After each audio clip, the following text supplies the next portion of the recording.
New York Governor Kathy Hochul gave her annual State of the State address earlier this afternoon, talking about her legislative agenda for 2024. And our very own Lindsay Madison is in studio with a look at a couple of the governor's key points, which can have an effect on all of us, especially here in the southern tier. Lindsay?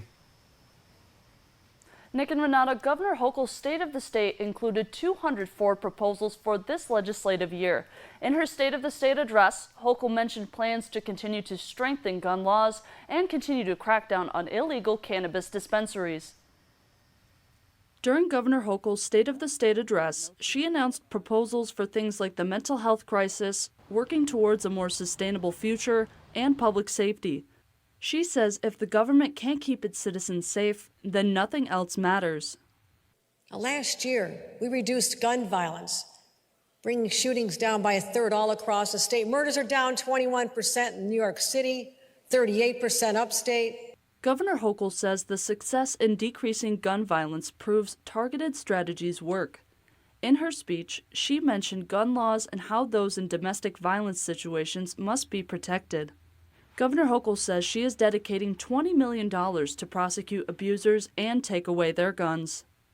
First, we must ensure everyone is safe at home by protecting them from domestic violence. But New Yorkers are much more likely to be hurt by someone they know.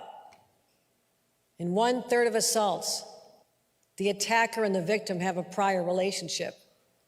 Our system fails too many survivors. And before last year, too many abusers had access to guns, so we changed the law. Governor Hochul also says she wants to combat the sales of unlicensed cannabis, which creates a public health and safety concern. We'll empower localities to go after the unlicensed shops, prosecute businesses that sell to minors, and padlock their doors faster. In a statement from the State Assembly Minority Leader Will Barclay, he says there are a few points he agrees with Governor Hochul on, but there are some glaring issues she neglected to address. For example, he mentioned how there wasn't a commitment to keep state spending in check, the illegal migrants crossing the southern border, and how there's no concrete plan to ease the financial pressures on families and businesses.